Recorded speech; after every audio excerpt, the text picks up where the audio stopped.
This is World Tonight.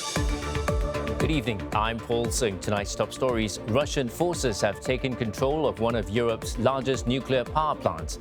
Major cities in Ukraine remain under heavy shelling as the Russian advance presses on towards the capital, Kyiv.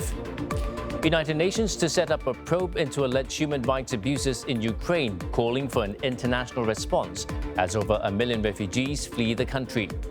A law passed in Russia imposing jail time on anyone spreading what the Kremlin says is fake information about the armed forces. Moscow has also tightened control over independent media and the internet. NATO foreign ministers meet to discuss the Ukraine crisis, its Secretary General condemning Russia's attack on a nuclear power plant in southeast of the country.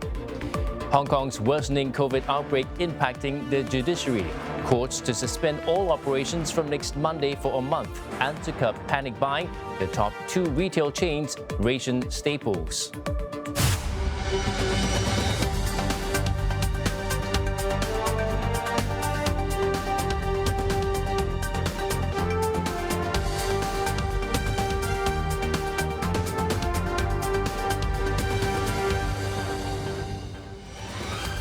I'm Rachel Yeoh. Also tonight, a landmark court decision in Japan confirms a multi-million-dollar payout to victims of Fukushima more than a decade after the nuclear disaster. And early voting in South Korea, up to 1 million people with COVID-19 expected to cast their ballots in the presidential election.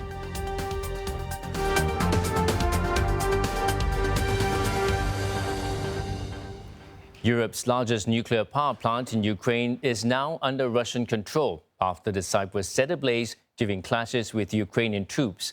Moscow has blamed the attack at Zaporizhzhia plant on Ukraine, claiming they started the provocation.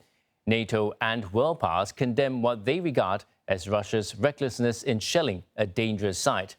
The attack spread fears of a potential nuclear disaster as the conflict continues to escalate.